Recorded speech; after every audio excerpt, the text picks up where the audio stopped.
Assalamualaikum warahmatullahi wabarakatuh.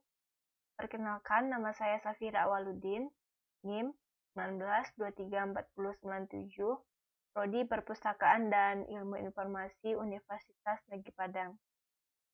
Baiklah, di sini saya akan menjelaskan hasil identifikasi kearifan lokal Minangkabau. Yang pertama, Balimau. Balimau adalah tradisi mandi menggunakan jeruk nipis yang berkembang di kalangan masyarakat Minangkabau dan biasanya dilakukan pada kawasan tertentu yang memiliki aliran sungai dan tempat pemandian. Sejarah dari tradisi Balimau yaitu membersihkan diri secara lahir dan batin sebelum memasuki bulan Ramadan, sesuai dengan ajaran agama Islam, yaitu menyucikan diri sebelum menjalankan ibadah puasa. Secara lahir, menyucikan diri adalah mandi yang bersih.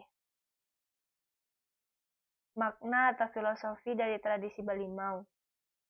Balimau bermakna mandi dengan menggunakan air yang dicampur jeruk oleh masyarakat Minangkabau sendiri disebut limau. Limau yang biasanya digunakan adalah limau parut, limau nipis, limau kapas yang disertai wangi-wangian. Biasanya dipakai ke wajah dan tangan, atau semacam luluran.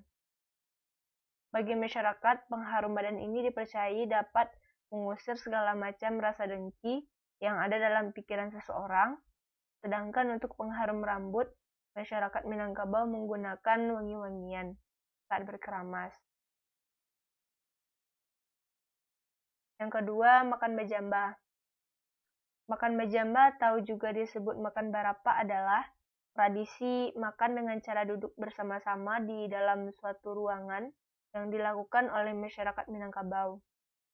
Tradisi ini umumnya dilangsungkan pada hari-hari besar agama Islam dan berbagai upacara adat atau pertemuan penting lainnya.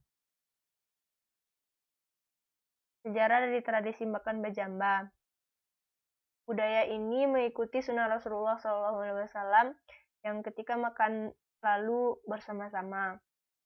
Jika dilihat dari sejarah, upacara adat makan bajamba ini sesuai dengan teori Makkah yang menyatakan bahwa Islam masuk ke Indonesia sejak abad ke-7 melalui perantara pedagang-pedagang Arab di semenanjung Sumatera. Tradisi ini akan dilakukan setelah acara-acara adat selesai diselenggarakan, seperti ketika pesta perkawinan, pengangkatan penghulu, acara-acara besar agama Islam, dan lain sebagainya.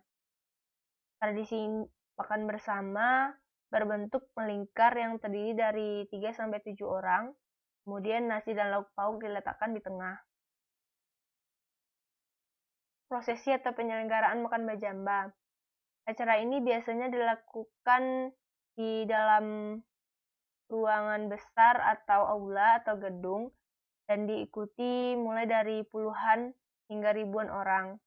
Setelah sampai ke tempat tujuan, jamaah diletakkan di tiap-tiap lingkaran orang.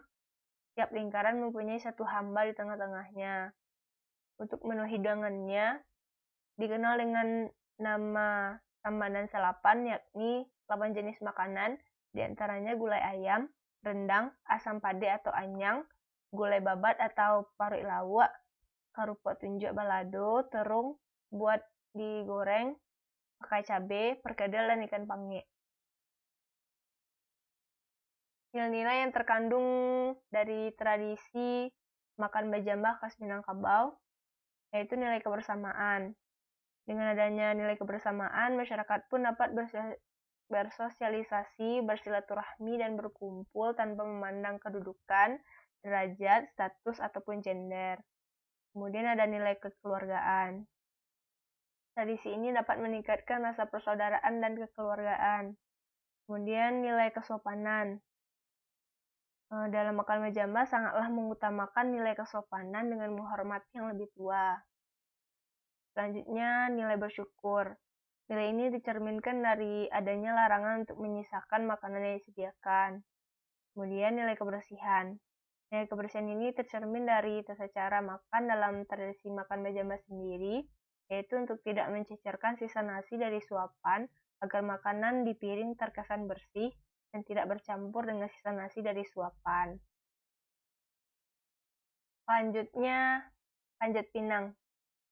Panjat pinang adalah perlombaan yang dilakukan memanjat pohon pinang atau pohon lainnya yang sudah diikuti dan diberi cairan pelicin untuk memperebutkan barang-barang yang digantungkan di atasnya. Biasanya diadakan untuk memperingati Hari Kemerdekaan Indonesia. Sejarah dari panjat pinang. Panjat pinang berasal dari zaman penjajahan Belanda dulu.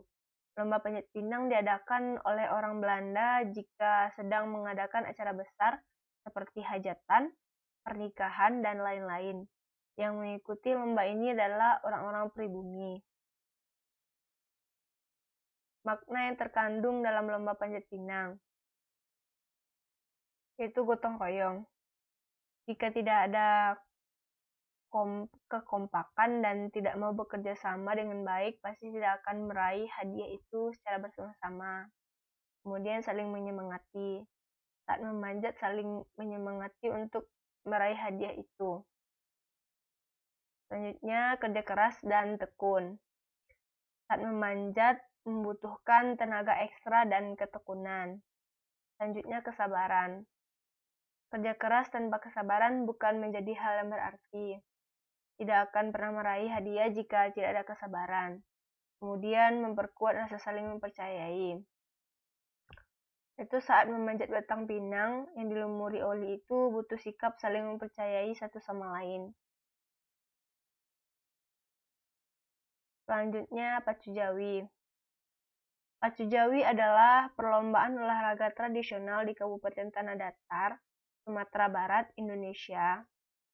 Dalam acara ini, sepasang sapi berlari di lintasan sawah berlumpur dengan panjang sekitar 60-250 meter.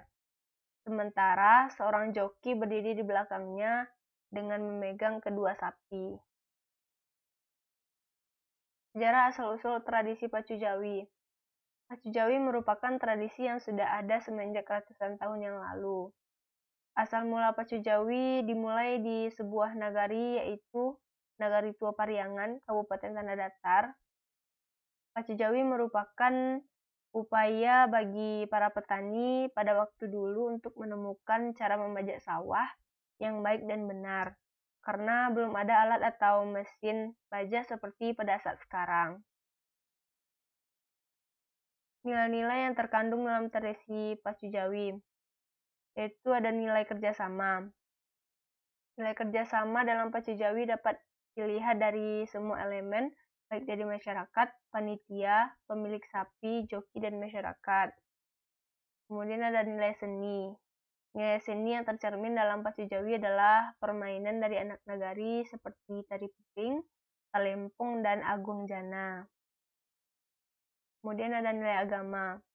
Nilai agama yang tercermin dalam pacu jawi adalah ungkapan rasa syukur masyarakat atas hasil panen mereka. Selanjutnya adalah nilai ketertiban.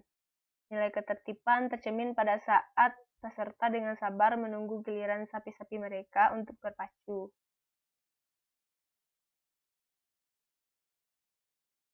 Kemudian ada Batagak Penghulu. Batagak Penghulu merupakan upacara adat Minangkabau dalam rangka meresmikan seseorang menjadi penghulu. Dalam hal ini, pengangkatan atau peresmian penghulu tidak dapat dilakukan oleh keluarga yang bersangkutan saja. Peresmian haruslah berpedoman pada petisi adat, mangke rajo sakatu alam, mangke penghulu sakatu kaum. Tata tertib meresmikan penghulu dimulai dari rapat atau mufakat kaum, kemudian dibawa ke halaman, yang artinya dibawa masalahnya ke dalam kampung, lalu diangkat ke tingkat suku dan akhirnya dibawa dalam kerapatan adat nagari atau kan. Secara umum, Batagak Penghulu bukan agenda rutin yang memiliki waktu tertentu, melainkan bersifat kondisional dan fleksibel, sesuai kebutuhan atau situasi masyarakat yang dinamis, sehingga upacara Batagak Penghulu hanya akan dilaksanakan apabila seorang penghulu adat sudah layak diganti. Fungsi dari Batagak Penghulu. Yang pertama, sebagai alat pengasahan pranata dan lembaga adat Minangkabau. Yang kedua, sebagai pemaksa dan pengawas agar norma-norma masyarakat selalu dipatuhi anggota kaum. Yang ketiga, sebagai sistem proyeksi dan pencerminan angan-angan suatu kelompok masyarakat Minangkabau. Yang keempat, sebagai alat pendidikan masyarakat. Yang terakhir, sebagai suatu kebanggaan di masyarakat.